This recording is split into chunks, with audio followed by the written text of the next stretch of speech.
महापुराण में तो यहाँ तक वर्णन किया गया है कि यदि मार्गशीर्ष मास के वृक्ष के नीचे महामृत्युंजय मंत्र का जाप जो शुक्रवार की शुक्रवार घी का दिया लगा कर करता है, उसके रोग बाबा देवाधिदेव महादेव समाप्त करते चले जाते हैं। ये संजीवनी मंत्र शुक्रवार के दिन भगवान शंकर को शुक्र को दिया था, इसलिए उसकी प्रधान। आपको मालूम पड़ गया कि शरीर में मुझे ये रोग हो गया है, मुझे शुगर हो गया है, मुझे बीपी हो गया है, मेरा ब्लड प्रेशर ऊंचा नीचा रह रहा है, कोई भयंकर रोग, मेरे रिश्तेदार को कोई कैंसर जैसा रोग हो गया, किसी को कोई थायराइड हो गया, किसी को कोई किडनी और लीवर में सूजन हो गई, किसी को कहीं किडनी और लीवर में तकलीफ हो गई।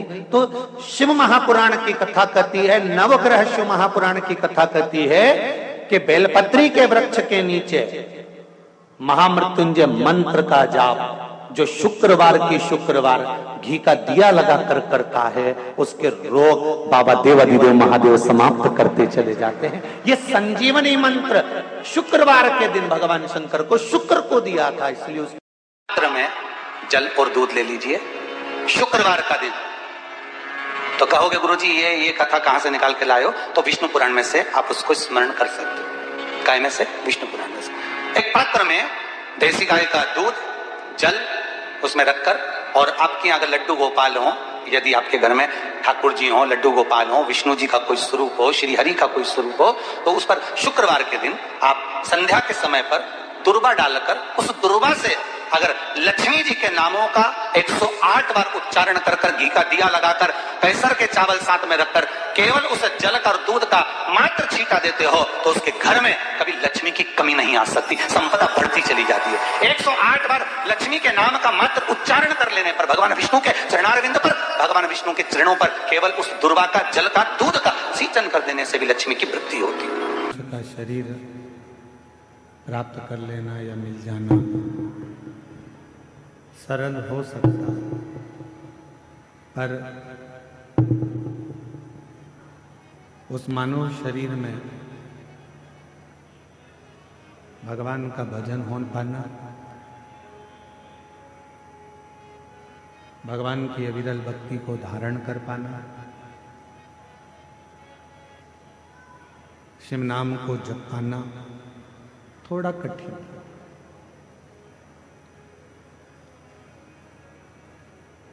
दुनिया में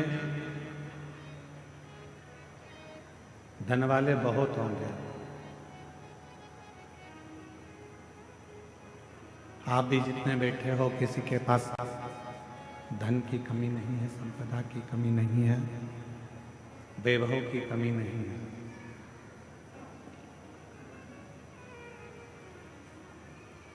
दुनिया में गाड़ी वाले भी बहुत सारे होंगे जिनके पास गाड़ियां होंगी।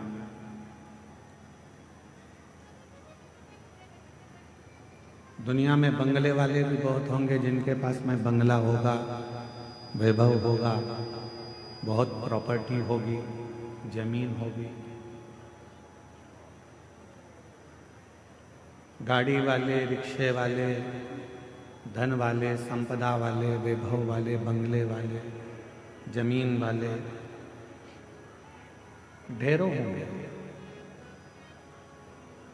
पर इस संपूर्ण दुनिया में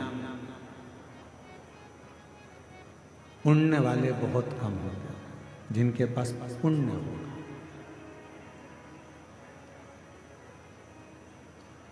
गाड़ी हो जाना बहुत बड़ी बात नहीं है, बंगला हो जाना बहुत बड़ी बात नहीं है, जमीन या जायदाद, प्रॉपर्टी, ये सब कुछ हो जाना बहुत बड़ी बात नहीं है, पर सबसे बड़ी बात एक ही है, पुण्य वाला हो जाना। जिसके पास में पुण्य है उसके पास में किसी चीज की कभी कमी नहीं आती। जब पुण्य क्षीण हो जाता है तो फिर कुछ नहीं हो पाता।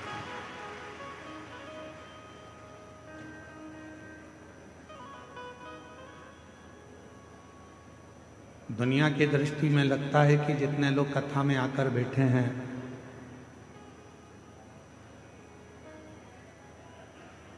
बड़े बड़े पैसे वाले लोग सोचते हैं कि कथा में तो साधारण से लोग जाकर बैठते हैं, पैसे वाला क्या करेगा कथा में जाकर, धन वाला क्या करेगा पैसे कथा में जाकर।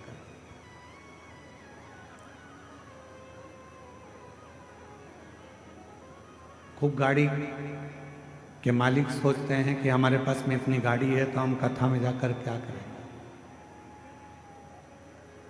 जिनके पास ढेरों जमीन है वो भी यही सोचते हैं कि हम कथा में जाकर क्या करें। पर उन्हें कौन समझाए, तुम्हारे पास में गाड़ी तो बहुत है, बंगले बहुत हैं, सत्ता और वैभव बहुत है, पर तुम्हारे पास में पुण्य नहीं है, इसलिए तुम कथा तक नहीं पहुंच पाए।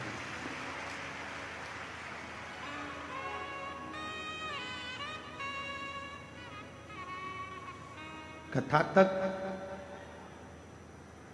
शिव महापुराण की इस पवित्र कथा में बाबा वैद्यनाथ जी की पवित्र धरा पर भगवान शिव की इस पवित्र कथा में वही पहुंच पाता है जिसका पुण्य प्रबल हो गया, जिसका पुण्य प्रबल है।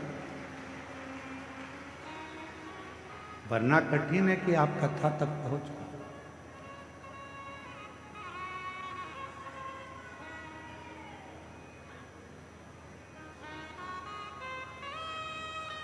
आप सबके पास में, सबके घर में ओढ़ने के लिए कम्बल भी है और बिछाने के लिए गादी भी है। बोलो है कि नहीं है? जम के बोलो, है ना?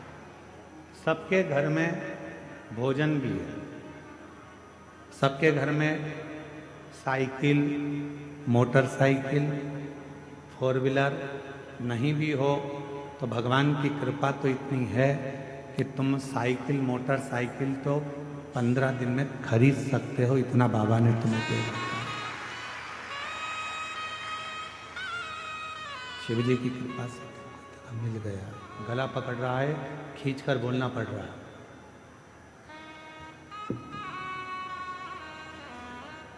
पंद्रह दिन में तुम मोटरसाइकिल भी खरीद सकते हो, वैभव भी तुम्हारे घर में सब है, गादी भी है, ओढ़ने का भी है, तकिया भी है, भोजन भी है, सब कुछ है। सारी वैभव सत्ता तुम्हारे घर में है।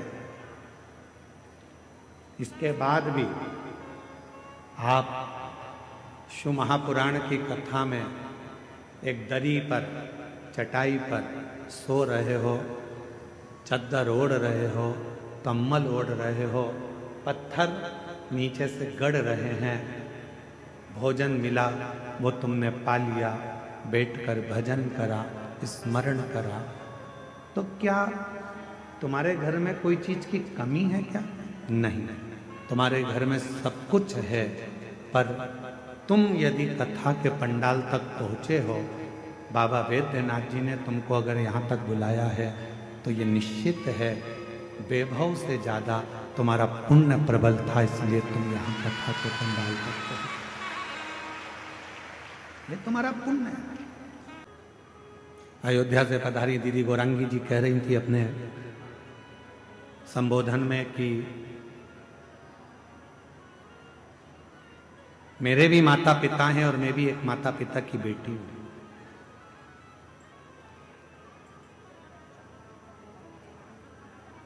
और दीदी कह रही थी कि सियोर वाले महाराज जी कहते हैं कि अपनी प्रत्येक बेटी को, अपने माँ बाप को कन्यादान का मौका देना चाहिए। मैं दीदी से कहना चाहूंगा, ये कन्यादान का मौका कब मिलेगा? जब माता पिता अपनी बेटी को श्रेष्ठ संस्कार देना प्रारंभ करेंगे तो वो कन्यादान का मौका अवश्य देंगे।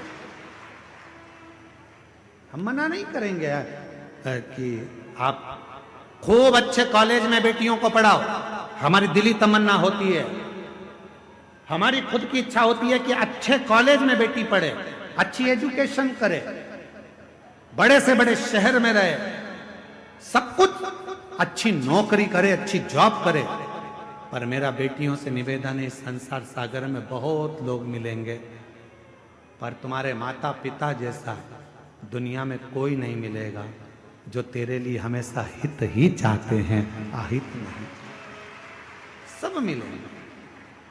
कोई अपना फायदा, अभी जैसे वो बहन ने लिखा, एक व्यक्ति आया कि तुम्हारी दुकान जल गई, तुम 25 लाख रुपए दे दो मेरे को, मैं तुम्हारी दुकान में माल मंगवा कर भेज दूंगा। पति तो पहले से में पड़े, सो तो कहाँ करे।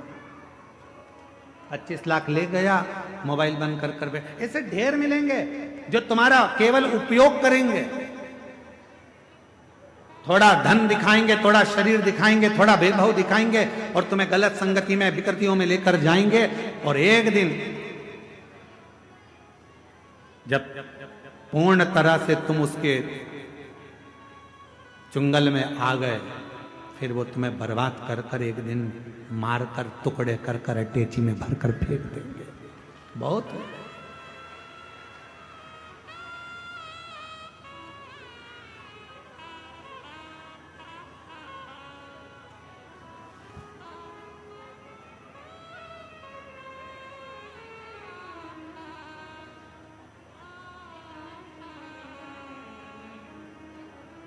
जब कोई कहता है ना कि वो मुझसे बहुत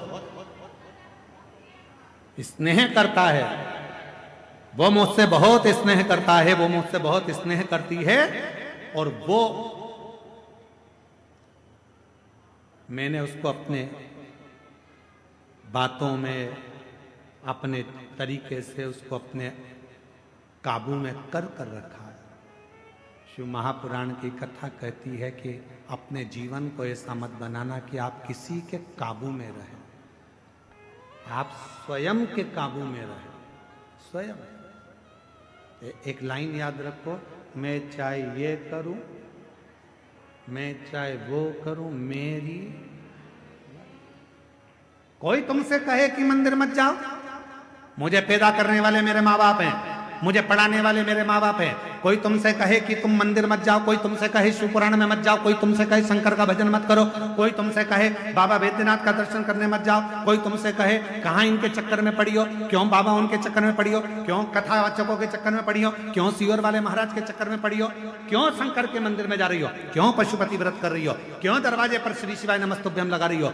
मोहल्ले के लोग, दुनिया के लोग, रिश्तेदार लोग यदि तुम्हारे पास आकर तुम्हें इस तरह का ज्ञान दे तो उनके हाथ जोड़कर कहना, मुझे जन्म देने वाले तुम नहीं हो, मुझे पढ़ाने वाले तुम नहीं हो, मेरी परवरिश करने वाले तुम नहीं हो, मैं मेरे माँ बाप का खाती हूं, अपने विचार से जीती हूं, मैं किसी की सुनती नहीं।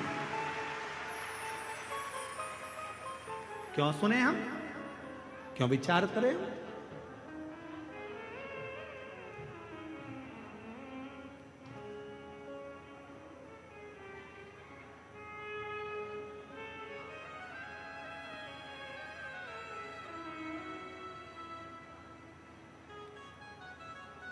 क्यों विचार कर रहे हैं हम इस चीज का?